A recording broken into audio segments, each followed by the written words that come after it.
اس لیے عرض کر رہا ہوں کہ تم جان جاؤ سیدنا امیر معاویہ کتنا بڑا آدمی ہے.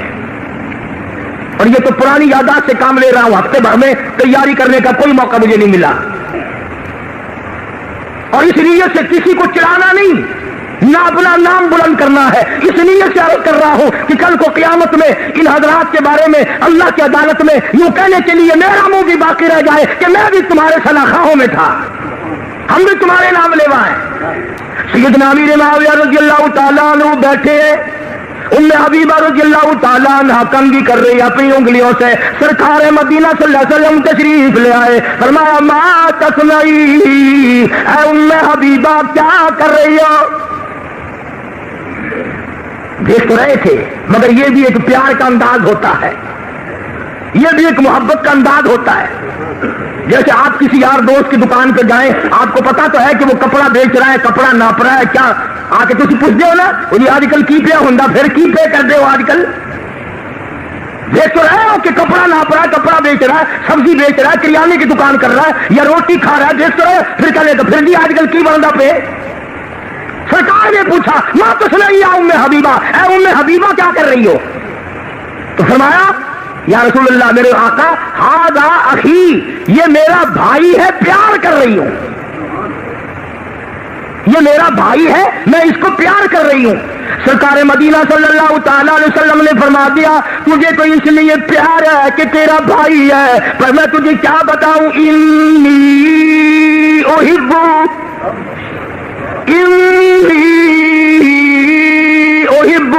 یہ تو مجھے بھی بڑا پیارا لگتا ہے. اتنا پیارا ہے، میرا اتنا پیارا ہے، جیسے ہی جبریل قرآن مجھے دے کے جاتا ہے میں فوراً معاویہ کو بلا کر قرآن اسی سے لکھواتا ہوں. یعنی ساری امت میں حضور کے بعد معاویہ کی وہ ذات ہے رضی اللہ تعالیٰ عنہ، آسمان سے قرآن اترنے کے بعد سب سے پہلے معاویہ کے قلم سے گزرتا تھا.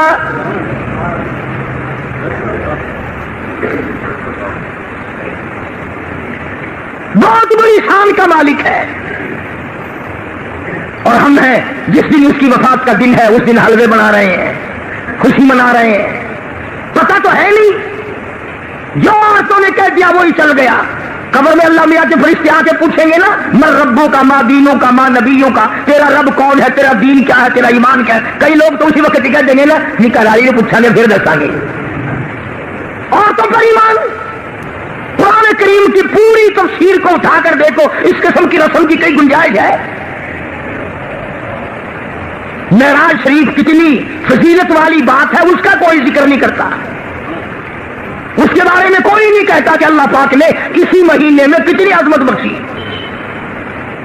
ابھی ہمارے یہاں کی تقریباً جتنی عورتیں ہیں یہ معراج شریف کا مہینہ نہیں کہتی، آپس میں پوچھتی ہیں نا تیرے بیٹے کی کون سی تاریخ آئی شادی کی، اگر کنڈوں کی 13ویں تاریخ کا ہے. کیا ذہنیت بگڑی ہوئی ہے. کریم نے نبی کریم صلی اللہ علیہ وسلم کو جن معجزات سے نوازا ہے اس سے کوئی انکار نہیں کر سکتا.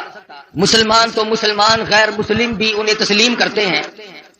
حضور اکرم صلی اللہ علیہ وسلم معراج شریف کی رات میں، ملاقات والی رات میں ان مقامات سے گزر رہے ہیں جو اللہ پاک نے معراج والی رات میں امت کے اعمال کے نتیجے کے طور پر دکھلائے. ارشاد فرماتے ہیں میں نے ایک آدمی کو دیکھا، وہ لیٹا ہوا ہے اور دوسرا ایک اس کے سر پر بہت بڑا پتھر لے کے کھڑا ہوا ہے. وہ کھڑا ہونے والا اس لیٹنے والے کے سر میں اتنا زور سے پتھر مارتا ہے کہ سر ریزہ ریزہ ہو جاتا ہے اور وہ پتھر لڑک کر بہت دور جا کے گرتا ہے.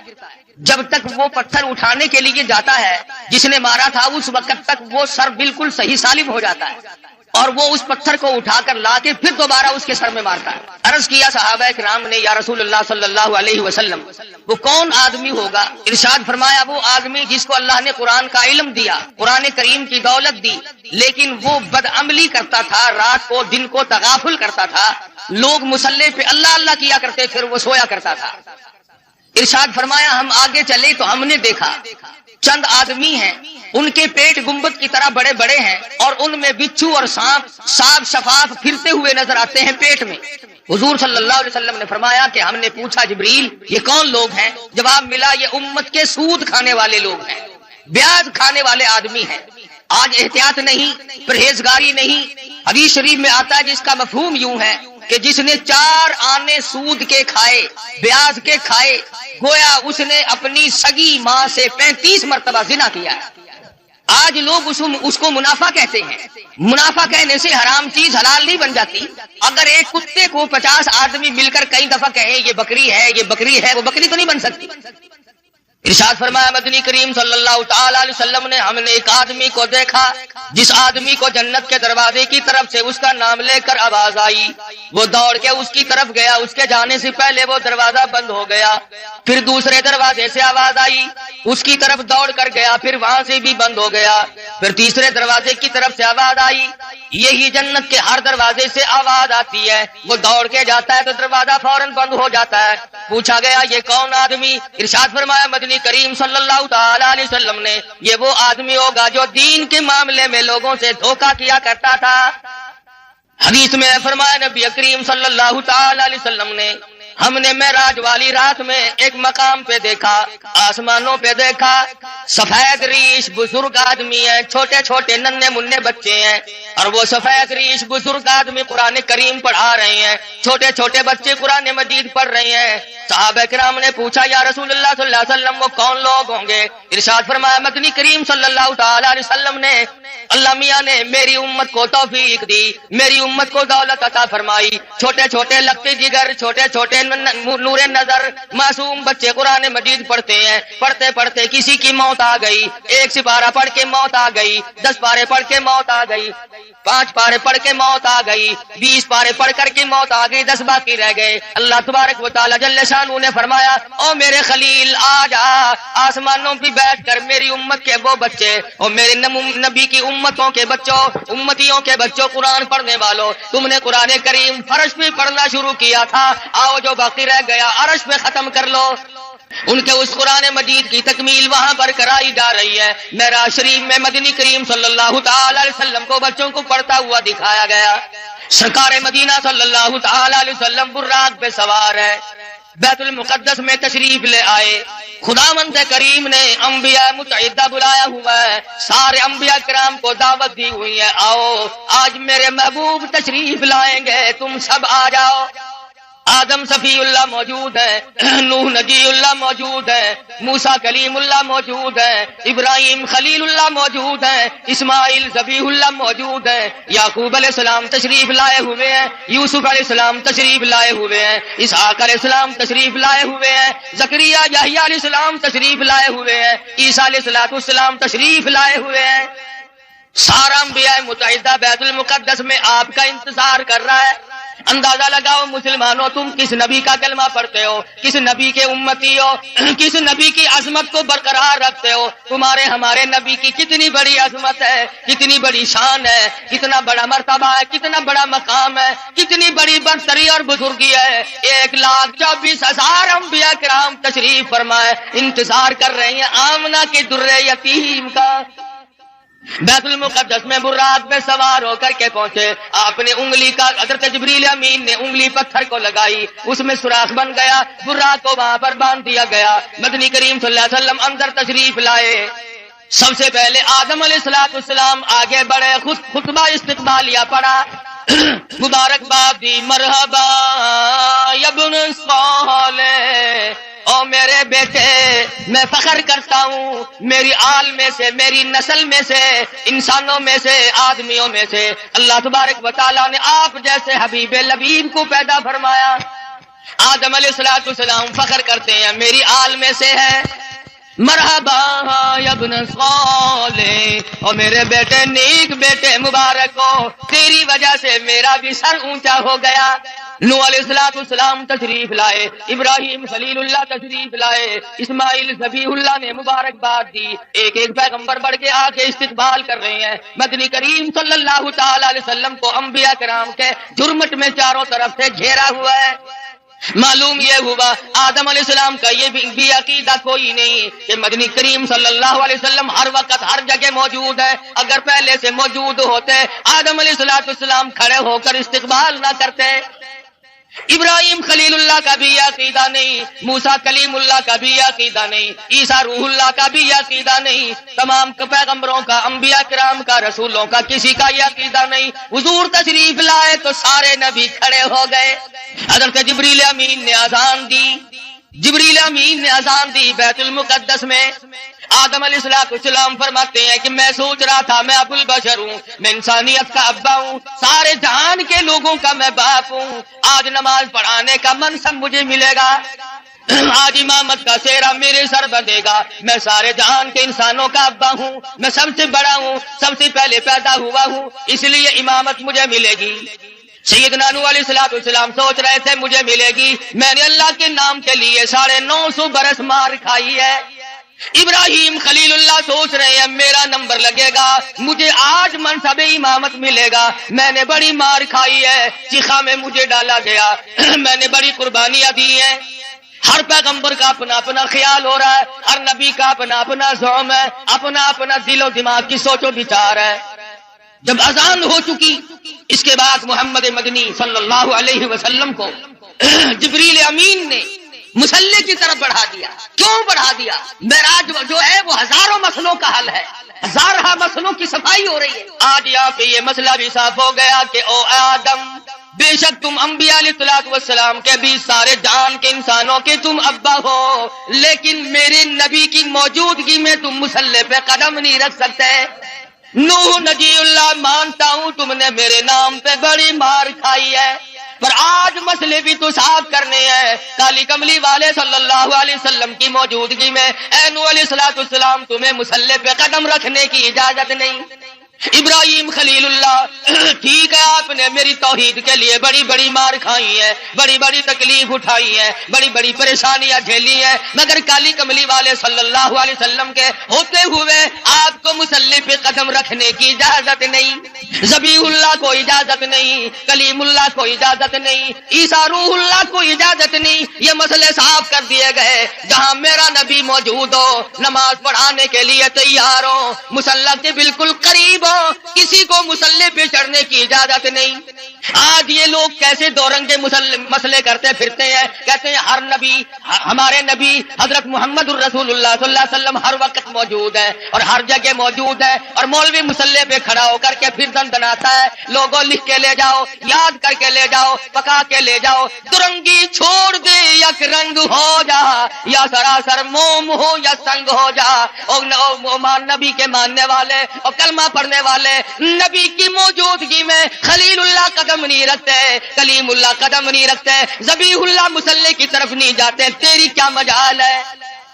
مسئلہ صاف ہے، یا نبی موجود نہیں یا پھر مصلی کی طرف نہ جا۔ کیا مجال ہے کسی کی؟ اپنی بات کروں، نبی کی موجودگی میں قاری حنیف کی کیا مجال ہے کہ مصلی کی طرف قدم اٹھائے؟ 1,24,000 نبی جب کالی کملی والے صلی اللہ علیہ وسلم کو انہوں نے مانا اور دیکھا کہ یہاں پر تشریف فرما ہے، آسمان سے، آسمان و زمین کے مالک کی آواز آئی، خبردار میرے محبوب کی توہین نہ ہونے پائے۔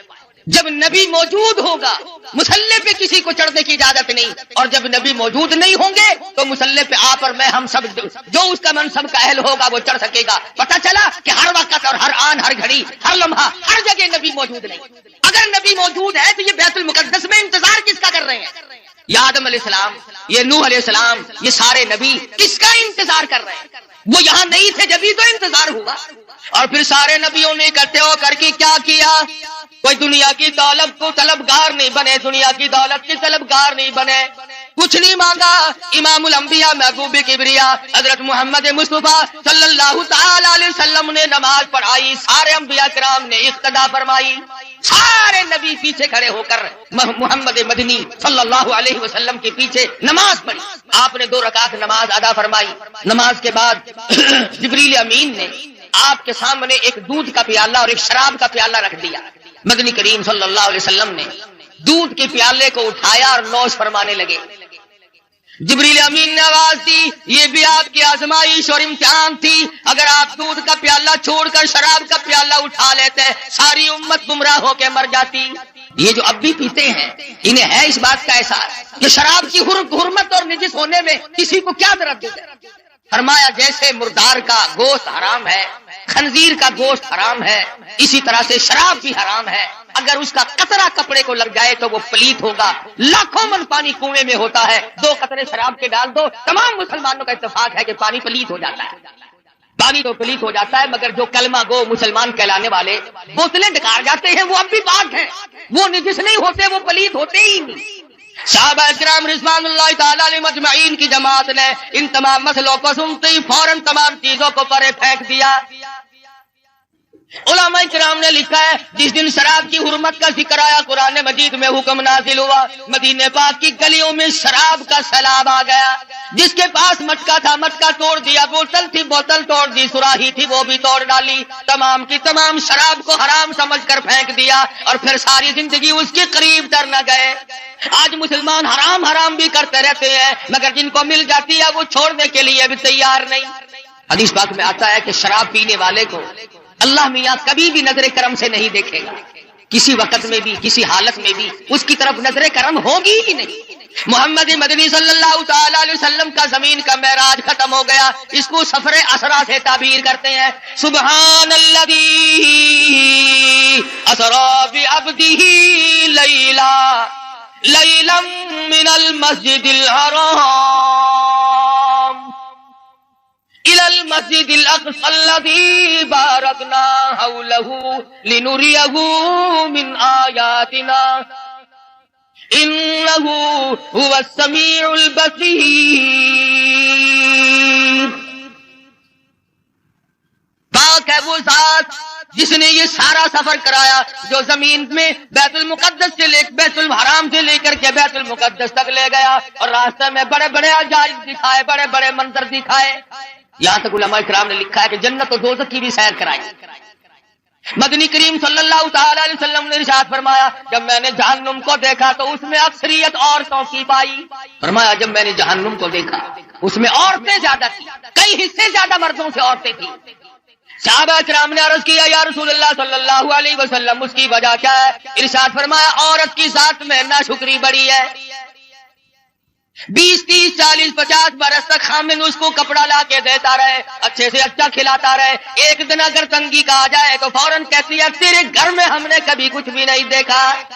دوسری وجہ ارشاد فرمائی دینیات کے معاملے میں بھی بڑے پیچھے رہ جاتی ہے، نماز کی پرواہ کم کرتی ہے، خامد کی نافرمانی کرتی ہے، وہ اس بات کو عار سمجھتی ہے کہ جس کے ساتھ میرا نکاح ہوا ہے میں اس کی اجازت کے بغیر ادھر ادھر نہ جاؤں اور میں تمام تر معاملات میں اس کی غلامی کروں۔ ارشاد فرمایا مدنی کریم صلی اللہ تعالی علیہ وسلم نے کسی کو دنیا میں اللہ کی ذات کے سوا سجدہ کرنا روا نہیں، سجدہ کرنے کی اجازت نہیں، اور اگر کسی کو سجدہ روا ہوتا جائز ہوتا میں عورت کو حکم دیتا کہ وہ اپنے خامن کو سجدہ کیا کرے۔ ارشاد فرمایا مدنی کریم صلی اللہ تعالی علیہ وسلم نے عورتیں شرک کے اندر بڑی زیادہ مبتلا ہوتی ہیں، عقیدہ بڑا کچا رکھتی ہیں۔ پتہ چل گیا نا کہ فلاں علاقے میں ایک ننگا ملنگ بیٹھا ہے، بالکل ننگا بابا بیٹھا ہے، جاؤ سب کی بگڑی بناتا ہے، چل پڑتی ہے۔ کیا مسلمانی ہے، کیا ایمان ہے، کیا قرآن ہے؟ اور ظالم و ننگا ہونا کوئی علامت ہے خدا بننے کی؟ خدا کا پیارا ہونے کی علامت کس نے بتائی؟ مدنی کریم صلی اللہ تعالی علیہ وسلم کو جبریل امین نورانی سینے اور پیڑی کے ذریعے آسمانوں کے پہلے آسمان کے قریب لے گئے، دروازے پہ دستک دی، اوپر سے پوچھا مما کا کون ہے؟ آواز دی انا جبریل، کون ہے؟ میں جبریل ہوں۔ من ماں کا تیری ساتھ کون ہے؟ کہتا مائی محمد صلی اللہ علیہ وسلم۔ آسمان کے نوری فرشتوں تمہیں مبارک ہو، تم آج تک بڑے مشتاق تھے، بڑے منتظر تھے، تمہارے بڑے ارمان تھے، بڑی حسرتیں تھی، آج میری ساتھ محمد مدنی صلی اللہ علیہ وسلم تشریف لائے۔ پہلے آسمان پہ فرشتے قطار باندھے ہوئے تھے، دیدار کے مشتاق تھے، منتظر تھے۔ مدنی کریم صلی اللہ علیہ وسلم آسمان پہ پہنچے، فرشتوں نے دیدار کیا۔ مسلمانوں جس کے دیدار کے مشتاق اور آرزومند آسمانوں کے بیت المعمور کے فرشتے ان کے دیدار کے تم مشتاق کیوں نہیں بنتے؟ مبارک ہے ان لوگوں کو جن کو اس دنیا میں حضور کی زیارت ہوئی۔ مولانا مظفر حسین کاندھلی رحمت اللہ علیہ پانی پت سے کاندھلے تشریف لے جانے لگے تو راستے میں مسجد آئی، ویران سی مسجد ہے، آباد نہیں ہے، تو مولانا نے اذان دی اور نماز عشاء کے قریب ایک آدمی آیا اور 3 روٹیاں لا کر کے حضرت مولانا کے حوالے کر دی۔ مولانا نے روٹیاں کھا لی, نماز پڑھی, سو گئے. فرماتے ہیں مجھے ایک ہی رات میں 3 مرتبہ مدنی کریم صلی اللہ علیہ وسلم کی زیارت ہوئی, 3 مرتبہ دیدار نصیب ہوا سرکار دو جہاں حضرت محمد الرسول اللہ صلی اللہ علیہ وسلم. فرماتے ہیں میرا دل للچایا, مجھے حسرت آئی, میری آرزو ہوئی کہ یہ تو بڑی مبارک جگہ ہے, مجھے یہیں ٹھہرنا چاہیے, میں یہ جگہ چھوڑ کے نہیں جاتا. اگلے دن وہی قیام کیا. اگلی رات آئی, وہی نماز کا وقت آیا, اور ایک آدمی آیا اور اس کے ہاتھ میں 2 روٹیاں تھی. مولانا فرماتے ہیں میں 2 روٹیاں کھا کر کے سو گیا. اس رات میں مجھے 2 مرتبہ حضور اکرم صلی اللہ علیہ وسلم کی زیارت ہوئی. میں بڑا حیران ہوا کہ کل تو 3 دفعہ ہوئی تھی, آج 2 دفعہ ہوئی ہے. تیسری رات جب آئی تو وہی آدمی آیا. پہلی رات کو 3 مرتبہ ہوا, دوسری مرتبہ 2 رات ہوا, آخری رات 1 دفعہ ہوا. اور میں یہ سمجھ گیا ہوں کہ یہ بات اس جگہ کی نہیں, تو کون اللہ والا ہے جس کی جتنی روٹیاں کھائی اتنی مرتبہ کی زیارت ہوئی. تیرے گھر کی 3 روٹیاں پہلی رات کو کھائی تو 3 مرتبہ دیدار ہوا, دوسری رات 2 کھائی تو 2 مرتبہ دیدار ہوا, تیسری رات 1 کھائی تو 1 مرتبہ دیدار ہوا. تو ایسا کیا عمل کر؟ محمد مدنی صلی اللہ علیہ وسلم نے ایسے لوگوں کے دلوں میں محبت پکڑی ہے. امت کے وہ لوگ جو سب کچھ قربان کر دیں. وہ آدمی کہنے لگا مولانا مزدور آدمی, پہلے دن میری مزدوری اتنی بنی تھی کہ 3 روٹیوں کا آٹا اور ہمارے گھر میں فاقہ تھا. میں 1 روٹی لے کے چلا, بیوی نے پوچھا کہاں چلے ہو, میں نے بتایا مسجد میں ایک مسافر ہے. وہ کہنے لگی میری بھی لے جاؤ, میں بھی فاقی پہ فاقہ کر لوں گی. چھوٹے بچے نے پوچھا ابا روٹی کہاں لے چلے؟ کہا بیٹا مسجد میں مسافر ہے. تو کہا ابا میری بھی لے جا. فرمایا میں اپنی بھی, بیوی کی بھی, بچے کی بھی, تینوں کی لے آیا تھا, اور دوسرے دن بچے کی حالت خراب ہو. میں نے اور میری بیوی نے تیسرے دن بھی فاقی پہ فاقہ کر لیا, اور آج 4تھا دن جب ہو گیا تو بیوی کی بھی حالت خراب ہو گئی. اس کے نام کی بھی اس کو دے آیا, کل کو 5واں دن ہو جائے گا, مجھے اپنا اعتبار نہیں, اس لیے عرض کرتا ہوں کل کو آپ یہاں پر تشریف نہ رکھیں. اس دنیا میں, اس زندگی میں جہاں جیتے جاگتے بے شمار لوگ ایسے ہیں جن کو محمد مدنی صلی اللہ علیہ وسلم کی زیارت ملی, مگر شرط یہ ہے کہ آدمی سنت کا تابع دار ہو, پیروکار ہو. محمد مدنی صلی اللہ علیہ وسلم کی غلامی وہ اس قدر کرتا ہو, اس کی زندگی سنت کے راہ پر ہر وقت پر مٹنے کے لیے تیار ہے. ہمیں تو سنتوں سے آر ہے, ہمیں سنتوں سے نفرت ہے, بدعت سے پیار ہے, اور ہم ایسے لوگوں کو بڑا تلاش کرتے ہیں. ہمیں تو ایسے بزرگوں کا ساتھ ملا, ایسے اکابر کا ساتھ ملا. کہتا قبا پوشی کی پردے میں جو عیاشی کی رسیا ہو, قبا پوشی کے پردے میں جو عیاشی کی رسیا ہو, میں ایسوں کو شیوخ و صوفیہ کہہ دوں یہ مشکل ہے. کتامی جب کھا جائے درخواست کی بستے ہو آنکھوں میں, امی میں نے بخاری اور لاہوری کو دیکھا. جن لوگوں کے ایمان کا بیڑا گرک کرتے ہیں ان کے پاس جانے سے میرا کام ہے. لمبے لمبے کرتے پہن لینا, ٹخنوں تک کے چوگے, 1000 دانوں کی تسبیح, اور یہ معلوم نہیں کہ احکم الحاکمین کے حکموں کی بجاوری ہو رہی ہے کہ نہیں. سرکار مدینہ حضرت محمد الرسول اللہ صلی اللہ علیہ وسلم کی غلامی اور تابعداری بھی ہو رہی ہے کہ نہیں. آج ان تمام صورتوں میں میں اور آپ ہم سب پیچھے رہے. صحابہ ایک ایک سنت پہ جان دیتے. ارے یہ آسمان والے فرشتے حضور کی صورت دیکھنے کے لیے بیتاب. آج ہم بیتاب کیوں ہوتے؟